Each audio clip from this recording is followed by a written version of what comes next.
Last weekend we had our Call by Name initiative, where we were invited by the Archbishop to notice young men in our parishes who might exhibit leadership, heart of service, whom the Lord may potentially be called to the priesthood. And we had cards in the pews for you to submit names. Just a reminder again that you can put them again in the collection basket this weekend if you took them with you or if you still haven't responded to that yet. That weekend, Father Will and I also shared something of our vocation stories. So if you want to listen to parts of mine, my homilies are always recorded on the website or through our Flock Note bulletin. But this weekend's second reading also brought me back to my time in the seminary, because the passage that we have here was used in one of the first conferences that I had when I was at Conception Seminary. Like St. Paul expresses in that second reading, there are plenty of times in the seminary when I felt that I had come in weakness and fear and much trembling.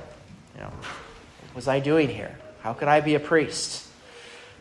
Certainly days when it seems that I don't know why he'd want me here. But the beautiful answer comes in this passage as well. I resolved to know nothing while I was with you except Jesus Christ and him crucified. It's a beautiful line that has sustained me, not just in the seminary, but also as a priest, when I can feel overwhelmed with the various things that I have to do, all the things expected of me. It really comes down to one thing. I resolve to know nothing while with you except Jesus Christ and him crucified. I need to know him. I need to know Jesus. Isn't that why you're here? Why you're here tonight?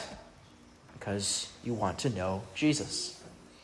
We're Catholics because there's nothing more important than to know Jesus Christ and him crucified. And as we're reminded in the gospel, we are to know Jesus Christ not just for ourselves, but for others. Jesus uses three images in the gospel to teach us that as families, as parishes, as church, we're meant to be salt, light, and a city. So all three of these teach us that we're made not just for ourselves, but we're made for others.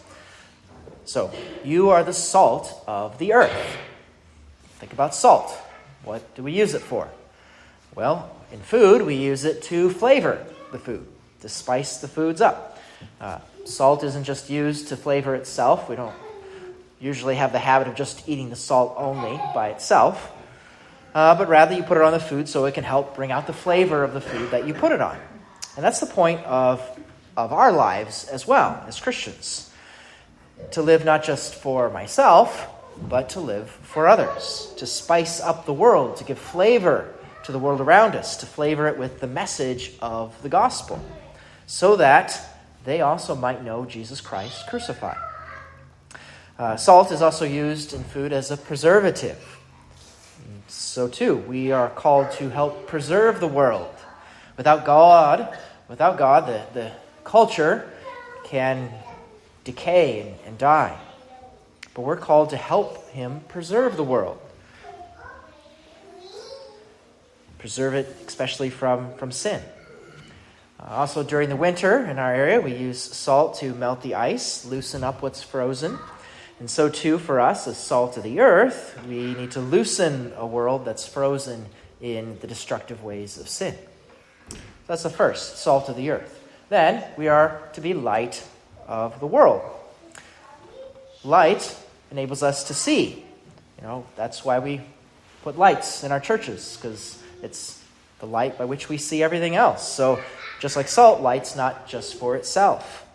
So we must be like light, not just living for ourselves, but casting the spiritual light onto the world that allows us to move and see in the ways of God and make our way to eternal happiness. The light of the gospel must be shined into the dark corners where hatred dwells, where unforgiveness is, so that Christ may heal the world. Finally, you are a city on a hill. Think about, if used to giving directions based upon landmarks. Go north on that road until you get to so-and-so's house, and then turn there at the barn, and all these different landmarks. So something large like a city on a hill is a landmark visible for miles. And so being a city on a hill means that we are to be a kind of landmark to others, not putting ourselves up and just saying how good we are, but rather Jesus says to be a visible model for how our life will bring us greater happiness. And that's the role of the church, the role of Christians, to be the landmark to show others the way towards happiness. So we're to be salt, light, city on a hill. To give you an illustration of this, an example, it's a beautiful one from what we celebrated this Friday on the Feast of the Martyrs of St. Paul Miki and companions. So, don't know if you know who they are. Christianity came to the country of Japan in the mid-1500s through the early missionary efforts of the Franciscans and the Jesuits, including St. Francis Xavier, one of the Jesuits. There was a growing population of some 200,000 Catholics there in Japan. But then persecutions began and forced them to live out their faith in secret. A group of 26 Franciscans, Jesuits, as well as Japanese Christians were identified. They were arrested. They were tortured through crucifixion. And they were martyred on the hill of Nagasaki in 1597. And among them were 17 lay people, including teenagers, and the native-born Japanese priest, Father Paul Miki. And the account describes the scene of their crucifixion. It says, "Our brother Paul Miki saw himself standing now in the noblest pulpit he had ever filled.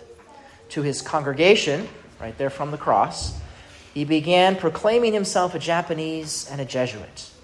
He was dying for the gospel he preached. 'I am a true Japanese,' he said. 'The only reason that I'm being killed is that I have taught the doctrine of Christ. I thank God it is for this reason I die. My religion teaches me to pardon my enemies and all who have offended me. I do gladly pardon the emperor and all who have sought my death. I beg them to seek baptism and be Christians themselves. I tell you plainly, there is no way to be saved except the Christian way. Ask Christ to help you to become happy.' And many of his companions, also there upon their crosses, encouraged one another as well as those who were watching. They sang psalms there and called upon the holy names of Jesus and Mary. The executioners, it says, began to unsheathe their spears and killed them one by one. One thrust of the spear, then a second blow. It was over in a very short time." So the witness of these martyrs, like St. Paul Miki, very clearly salt, light, city on a hill, literally on Nagasaki Hill. They were salt and light for the remaining of the Christians there in Japan. See, it was over 260 years later when the next Catholic missionaries would finally be able to set foot in Japan. And of course, they fully expected the Catholic Church there to be completely eradicated.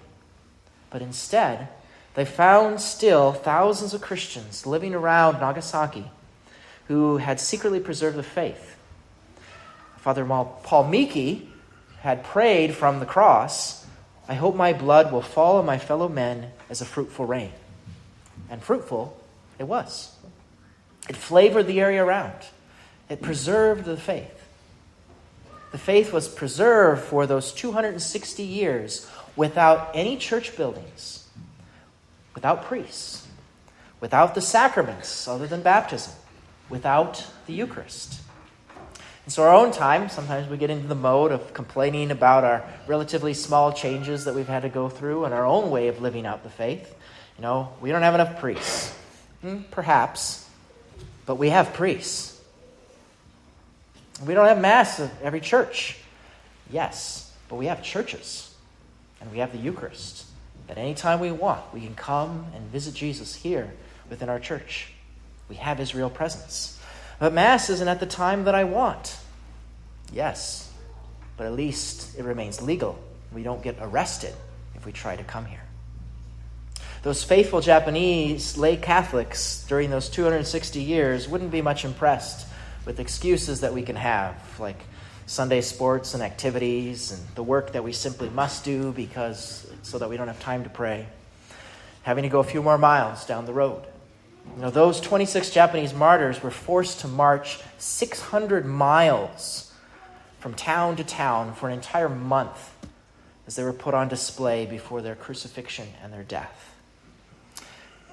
If we only express our complaints that arise from entitlement, rather than the praise and gratitude for all that God gives to us, then we'll become salt that loses its flavor, no longer good for anything, but to be thrown out and trampled underfoot.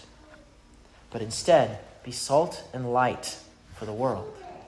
That's your role, not just that of the priests. The world needs each of you to be that witness. The light of Christ living in you to be brought into the places of darkness. The world needs you to bring flavor and preservation of the good news of the gospel. And yes, it takes sacrifice because we're following Jesus Christ crucified. As St. Paul Miki said, I tell you plainly, there is no way to be saved except the Christian way. Thus, through our lives, we should resolve to know nothing but Jesus Christ and Him crucified.